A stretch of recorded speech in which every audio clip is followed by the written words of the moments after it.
Imagine duas salas, na primeira milhares de chips americanos, na segunda tecnologia chinesa. As duas máquinas estão no Brasil, as duas custam bilhões. E pelo menos no discurso oficial, as duas existem pela mesma razão, tornar o Brasil menos dependente de outros países. Tem alguma coisa estranha nessa frase. Porque se a ideia é conquistar soberania em inteligência artificial, por que começar comprando tecnologia justamente das duas potências das quais você quer depender menos?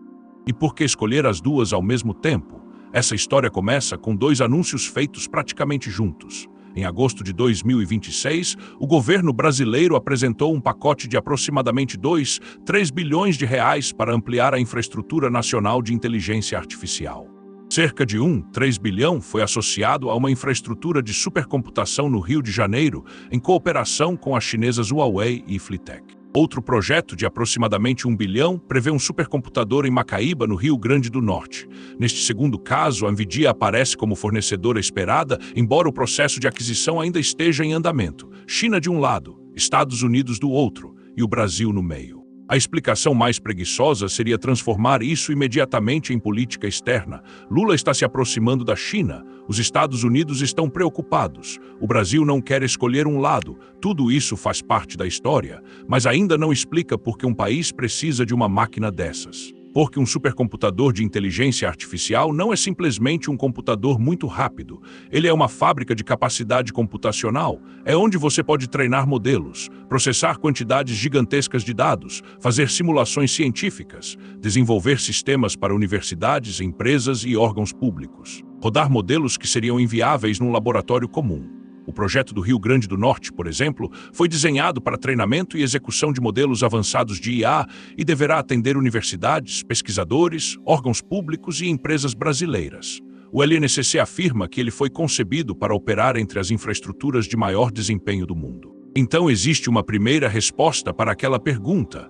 O Brasil não está comprando apenas computadores. Está tentando comprar uma coisa que ficou escassa, o direito de calcular. Porque existe um detalhe pouco intuitivo sobre a atual corrida da inteligência artificial. Nós falamos muito sobre modelos, ChatGPT, Gemini, Cloud, DeepSeek, mas um modelo avançado só existe porque, em algum lugar, existe uma quantidade absurda de máquinas trabalhando. E essas máquinas não estão distribuídas igualmente pelo mundo. Quem controla os chips mais avançados, os grandes data centers e a infraestrutura necessária para treiná-los controla uma parte importante daquilo que pode ser criado com IA. É aqui que soberania digital deixa de parecer uma expressão inventada por funcionário público. Pensa numa situação simples. Uma universidade brasileira quer desenvolver um modelo usando dados sensíveis, ou um órgão do governo quer treinar um sistema sobre documentos públicos, ou uma empresa nacional quer criar uma tecnologia que não pode simplesmente mandar seus dados para um servidor estrangeiro. Se o país não possui capacidade computacional própria, existem poucas opções. Alugar, pedir acesso, comprar serviço de nuvem ou esperar. Em todos os casos, alguém do outro lado controla uma peça importante da infraestrutura. É justamente esse tipo de coisa que a gente tenta entender por aqui. Quando algo parece apenas tecnologia, normalmente existe uma estrutura de poder embaixo dela. E isso nos leva ao primeiro paradoxo, porque comprar um supercomputador não elimina a dependência. Ele apenas muda o lugar onde ela aparece. Você pode colocar a máquina no Rio Grande do Norte, pode pagar a energia no Brasil, pode manter os dados no Brasil, pode colocar pesquisadores brasileiros para operá-la, mas alguém ainda precisa fabricar os chips. E aí aparece a NVIDIA. A empresa americana se transformou numa peça central da corrida mundial de IA porque suas GPUs e seu ecossistema de software passaram a ocupar uma posição extraordinariamente importante no treinamento de modelos. É muito difícil construir a camada mais avançada da inteligência artificial moderna sem tocar, direta ou indiretamente, nessa cadeia. E o próprio governo brasileiro reconhece o problema. Um documento publicado pela ABIN em 2026 descreve a dependência brasileira de hardware e software estrangeiros como um risco à soberania digital e cita especificamente GPUs e servidores como parte dessa dependência estrutural.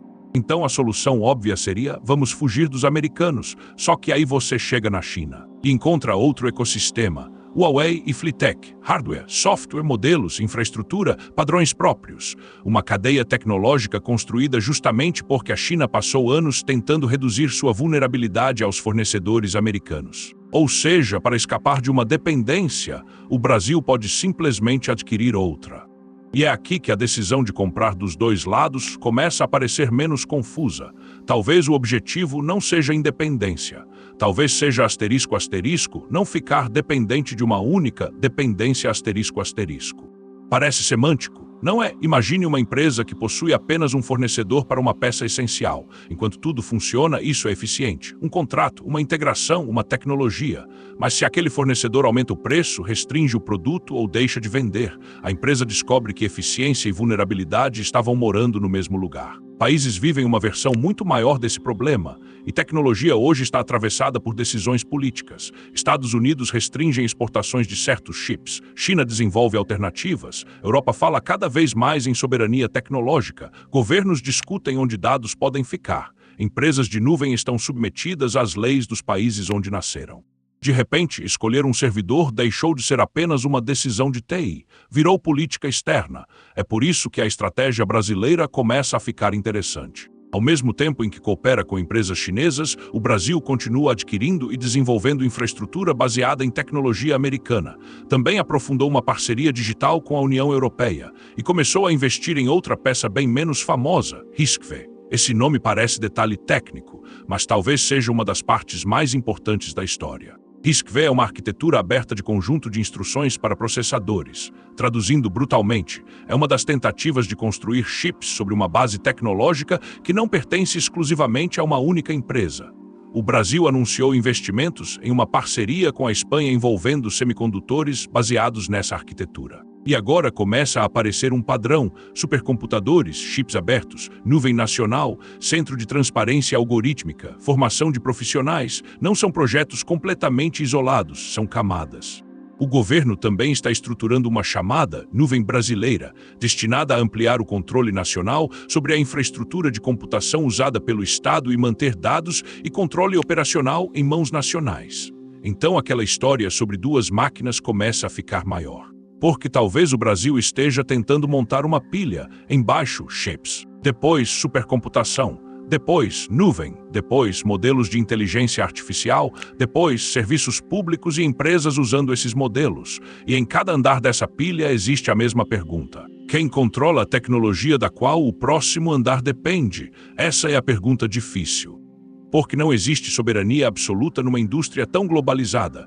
Um chip pode ser projetado nos Estados Unidos, fabricado em Taiwan, usar equipamentos produzidos na Holanda, ser montado na Ásia, instalado num servidor no Brasil, conectado por equipamentos de vários países e rodar software escrito por milhares de pessoas ao redor do mundo. Se a definição de soberania for, nós precisamos fabricar tudo sozinhos, quase nenhum país do planeta é soberano, nem as grandes potências. Então a palavra precisa significar outra coisa. Talvez soberania tecnológica seja menos sobre produzir cada parafuso e mais sobre possuir alternativas, controlar seus dados, ter conhecimento suficiente para operar a infraestrutura. Conseguir trocar fornecedores, desenvolver parte da tecnologia localmente e, principalmente, não ficar numa posição em que outro país possa desligar uma peça e você simplesmente pare. Esse é o raciocínio por trás da diversificação. Mas existe um problema.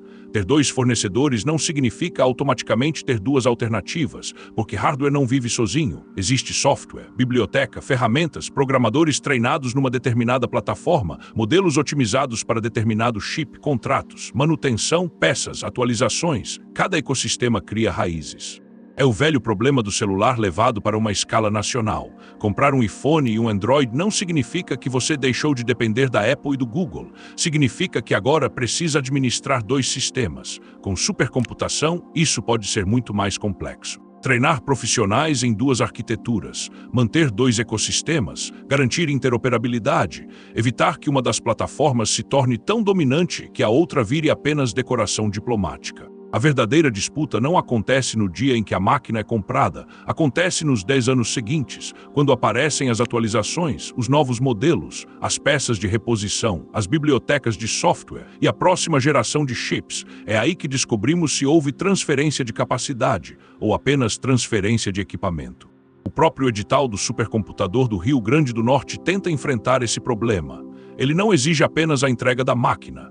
Inclui capacitação de profissionais brasileiros, transferência de tecnologia e desenvolvimento de competências nacionais em software e inteligência artificial. Essa diferença é enorme. Porque um país pode possuir um supercomputador sem possuir aquilo que faz um supercomputador ser estratégico. Conhecimento. Se amanhã a máquina quebra e você precisa chamar alguém de fora para entender tudo. Você comprou capacidade, não autonomia. E talvez seja por isso que a história dos dois supercomputadores seja mais interessante do que parece. À primeira vista, ela parece revelar uma indecisão brasileira. China ou Estados Unidos, Huawei ou Nvidia, Ocidente ou Oriente, mas existe outra leitura possível. Talvez não escolher completamente seja justamente a escolha. O Brasil tem uma longa tradição diplomática de tentar preservar espaço entre grandes potências. Na inteligência artificial, essa tradição ganhou uma forma física. Hacks, PUS, data centers, cabos, energia, uma máquina ligada a um ecossistema americano, outra ligada a um ecossistema chinês, e uma aposta de que ficando conectado aos dois, o país preserve mais liberdade diante de ambos. É uma estratégia inteligente? Pode ser. Também pode acabar produzindo duas dependências caras em vez de uma. Ainda é cedo para saber. As máquinas sequer estão plenamente implantadas. O supercomputador previsto para Macaíba tem horizonte de operação projetado para o fim de 2027 e sua aquisição ainda passa por seleção técnica. Mas é justamente aí que está a parte mais interessante. O Brasil está tentando responder agora a uma pergunta que vários países terão de responder nos próximos anos. Quando inteligência artificial vira infraestrutura nacional, o que significa ser independente? Não pode significar não comprar nada de estrangeiro. O mundo não funciona assim. Também não pode significar apenas colocar servidores estrangeiros dentro das nossas fronteiras e chamá-los de brasileiros. Soberania começa em outro lugar, na capacidade de escolher, de substituir, de entender, de controlar os dados, de formar gente. E de continuar funcionando quando os interesses do país que vendeu a tecnologia deixam de coincidir com os seus. Por isso, talvez aqueles dois supercomputadores não representem duas escolhas diferentes. Talvez representem uma única tentativa, usar duas dependências, para evitar que qualquer uma delas se transforme em submissão. E existe uma ironia bonita nisso. Durante décadas, soberania nacional era imaginada em coisas como petróleo, aço, território e armas. Agora ela também está escondida dentro de uma sala gelada, cheia de chips que o Brasil ainda não sabe fabricar.